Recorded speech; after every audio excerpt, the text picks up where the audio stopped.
Hi Paul, and today I'm an old man with the metal parts bender, and I'm going to try and answer what's probably the most commonly asked question on the original video of how to put it together, and that is, can you bend tube on it?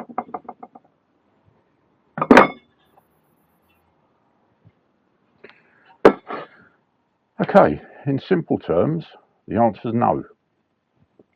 So if that's all you want to know, then I hope that's been of service, and see you in the next one. But if you want to understand a bit more of why you can't bend tube on it, and if there's any alternatives that don't involve you getting some form of engineering company to do the work for you, I'm going to try and discuss a little bit about this. So first of all, let's talk about what happens if you try and bend tube in this metal parts bender. So what I've done, I've put the biggest die in to try and get the biggest radius bend. That's the 3-inch die or roller or guide or whatever you want to call it. And I've got it set up as close as I can to get a bend around this 3-inch, so that's 1.5 inches radius bend. As I say, got it set up as best I can, and I'm using copper pipe because I've got a little bit more copper pipe than I've got steel pipe, and in fairness, I'm getting old and it's easier to bend copper than it is to bend anything else. So let's have a look at what happens. I've got it set up in the machine. What happens if I try and pull a bend in it?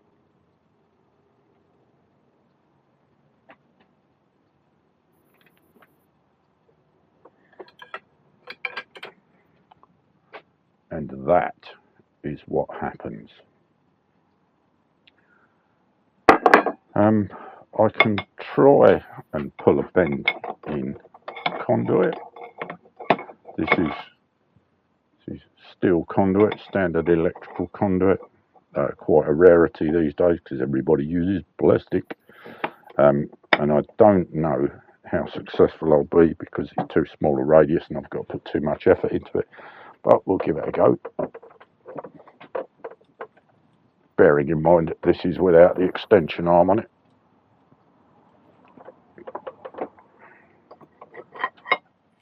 And already you can see that although it's a better bend, what it's doing is collapsing the inside wall of the bend, and what it will do next is it will kink exactly the same as this one's done. You can see, hopefully this will come up on the camera, you can see that the inside of the bend in there is hollowing out just the same as the inside of the bend in here is hollowed out.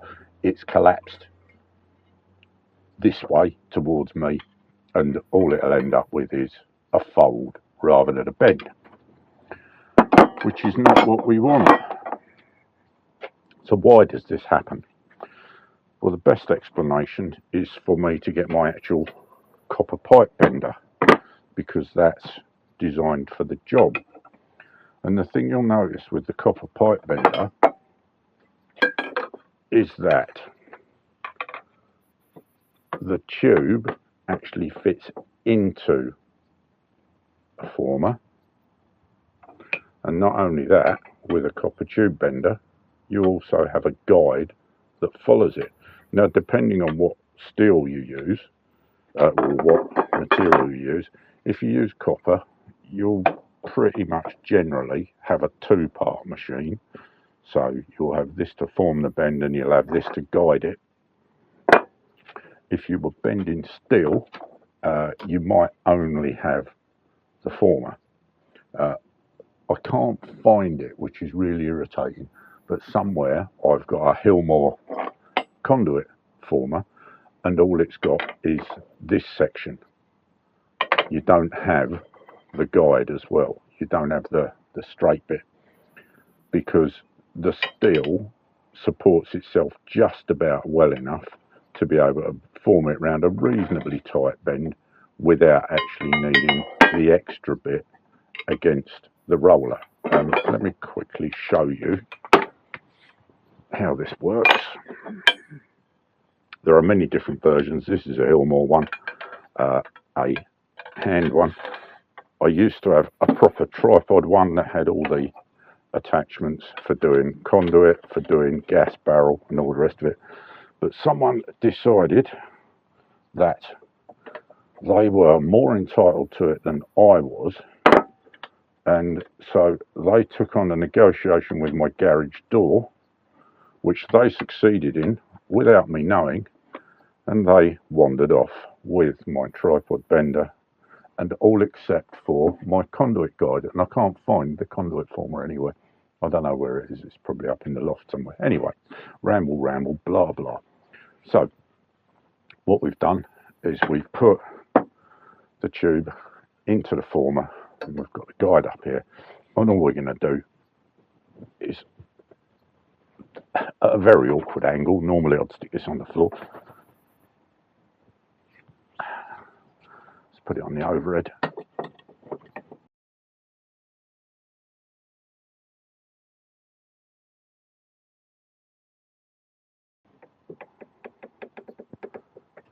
And you can see it's actually formed quite a nice bend. No collapsing on the inside. There's a little bit of marking and maybe a tiny little bit of a wrinkle in this part here. But in fairness, this is probably about, I don't know, it's probably about 40 years old. It is well worn. So effectively, all you're doing with that is you're supporting all the way around the tube and making sure it stays in that shape as you draw it round the bend. And that's all you would do with any pipe bender. You can get ones that work exactly the same as that work exactly the same as this, in fairness. And I used to work for a technical college and we had the tripod Hillmore benders actually set up on posts in the workshop, exactly the same as this. So you'd have a lever arm, you'd put your former in the middle here, you'd have an adjustable roller to guide it round, and you'd only have the roller, not the guide. You didn't need the guide. And you'd just draw the bend round. But the thing that this has got going against it to start with is that it hasn't got the shape cut into it. Now, what I will say is, if you've got access to a lathe and some stock that you can make the formers out of, you might have half a chance of machining one up to actually support a steel pipe so that you could do small diameter. You won't do big diameter because once you get the big diameter, you just won't have the strength to do it. You need something hydraulic. So it's not completely out of the question, but it certainly won't do it as it comes out of the box. I don't have access to a lathe anymore. I've got no need to be bending steel pipe, which is why it's taken me so long to do this video, because I've been scraping around trying to find bits to do it with. So it's not impossible, but you're turning the machine into something else. And also what you ideally want is you want adjustability on that roller to be able to move it forward and backward, like proper adjustability on a screw thread, rather than, oh, I'll put it there, or I'll put it there, or I'll put it there. Would you get a result out of it? Yes, you would. Would you get a decent result? Maybe. You might be lucky. So that's that. So we're going to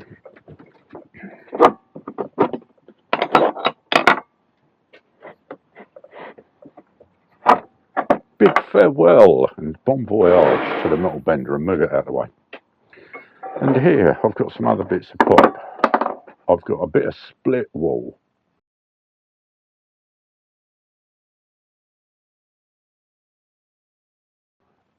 Steel pipe, you will struggle to do anything with that unless you've got a factory that's got equipment designed to do it. Because whatever you do, the split will tend to collapse whichever side you try and bend it on. Side. How can you have a side on a circle? Whichever degree you put the split at, if you put it in the bottom will collapse inwards. If you put it in the top will collapse inwards. If you put it in the side will probably collapse. One side will go out, the other side will go in, and it will collapse. It's not good stuff to bend. It's great for curtain rails, and that's about it, or fashion rails, whatever. This is plastic overflow pipe. You can see this is already collapsed. You can actually do this with a heat gun or a hairdryer, and you can get a little bit of movement on it. But essentially what you're doing in all of it, if you're not bending with a machine, you're going to be looking at very shallow bends. So, showed you the pipe bender, showed you that it doesn't work on that. What else can we do? Well, it kind of depends what you want to achieve. So, for instance, when I was not a lad, I had welding kit. I'd always had welding kit. I had gas bottles, arc stick, whatever. But what I used to do, because me and my mates were all in the cars, but had no money, we used to go and raid the scrap bin, Euro exhausts or whatever at night, steal all the bits of non-rusty pipe, and cut them all down, and we'd make our own exhaust systems.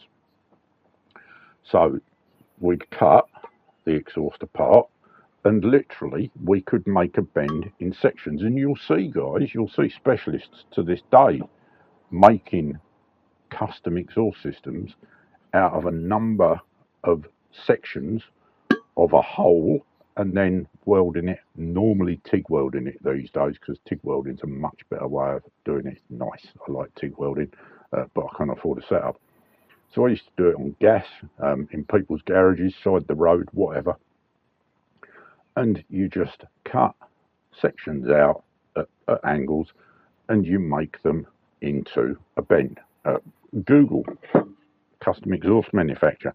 You'll see some companies have big industrial machines with mandrels and all the rest of it, but the guys that are doing it sort of low budget in their own garage will still make exhaust systems, turbo feeds, all sorts out of sections of pipe that they weld together.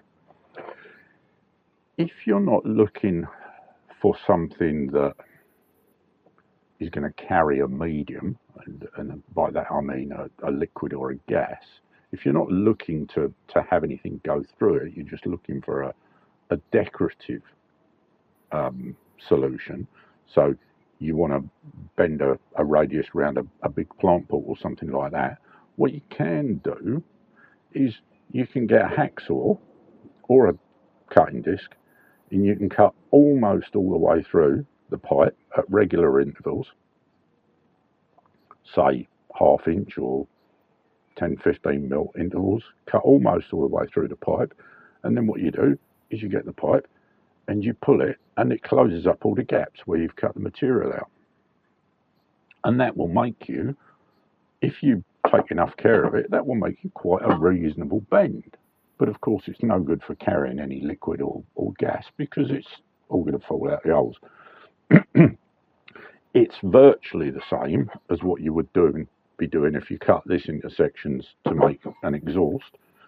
It's just you keep one section of it all in one and you bend it together.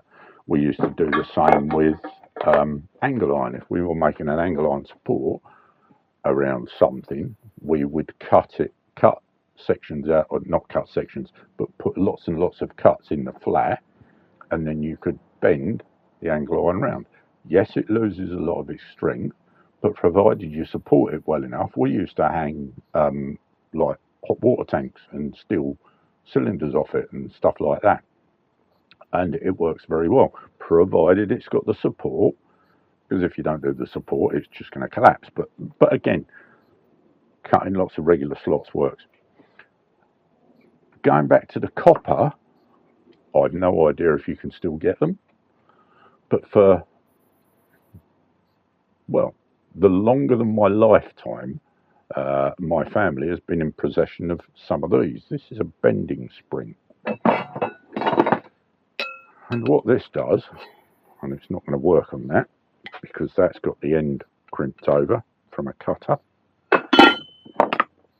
What this does, this goes inside the pipe. Somewhat ungainly fashion. It's got a lot of rust on it because it doesn't get any use. And what you can then do is, once you've got the spring all the way in, which this isn't, it's only into about there, but you can then bend it around your knee. I can't do it on that because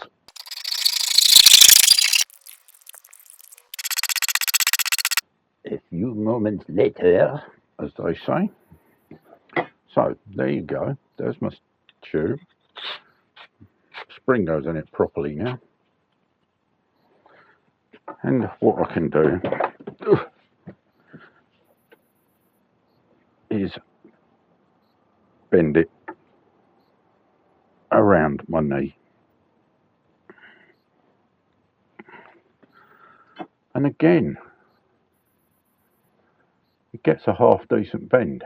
If you do it too quick, then you'll kink it, and not only that, you'll trap the spring in there, which is a nightmare. It's sometimes worth putting a bit of grease or something on the spring, and it only gives you a relatively shallow bend. But if you want to make a set over a pipe or whatever or something, then bending spring is good. I've only ever seen them used on copper. Plastic, as I said, sometimes you get away with warming it up and manipulating it.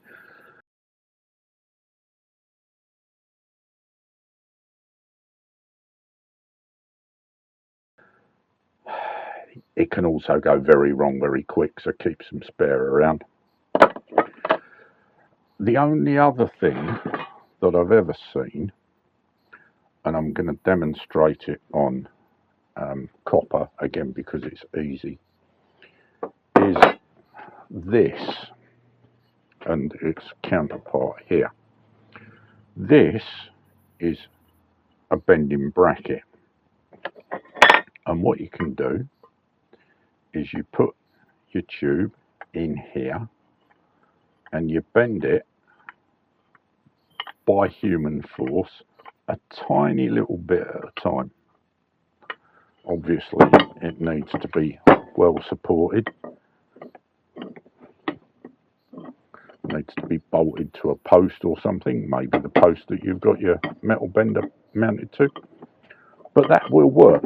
Again, it'll only do a shallow bend, and this is something I did earlier with this. This is a block of wood. It's a block of wood with a hole through it that's just a little bit bigger diameter than the tube.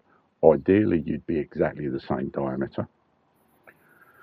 And all you do is you just move the tube a little bit at a time and just work your way along very gently. And what you'll see there is the bend that I put in it earlier, I've actually managed to take out. I'm going to risk life and limb, no I'm not, and try and bend it the other way.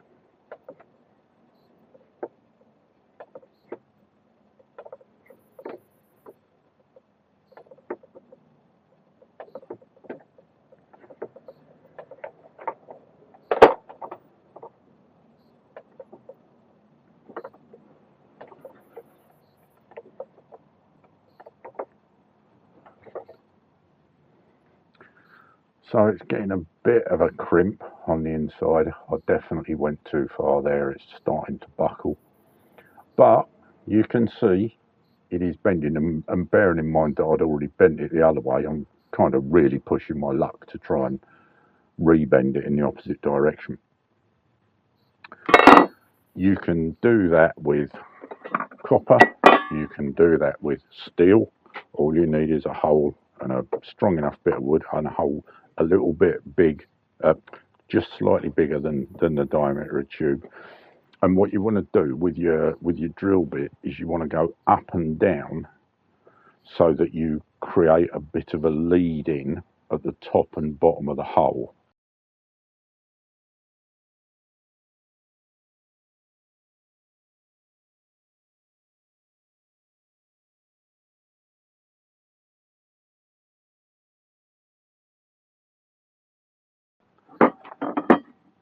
And that's about it, really. That's as much as I can suggest to you. If you can't get one of them, drill a hole in a piece of wood. It'll work for steel conduit, stuff like that. It will work for bigger diameters, but obviously you're going to have to put more weight on it, and it's going to have to be a stronger bit of wood, and you're going to have to secure it extremely well. You can do it by heating the tube up before you put it in there. We used to do that at college. It stinks because it burns the wood as it's going through. Far better if you can get one of these. I haven't seen one of these since I was at college, but as I say, same idea. So, like I said at the beginning, can you bend tube on the metal parts bender? Nope. Can you bend tube in your home workshop? Maybe. But in honesty, if you want a good, well-formed bend, then you're going to either have to invest in some equipment. These aren't too expensive. A steel pipe bender is. Or you're going to have to entrust the work to somebody else. So, any questions, I will try and answer them. Stick them below in the comments, or head on over to oldmanwith.com and use the ask a question button. And thanks for watching. I'll see you in the next one. Bye.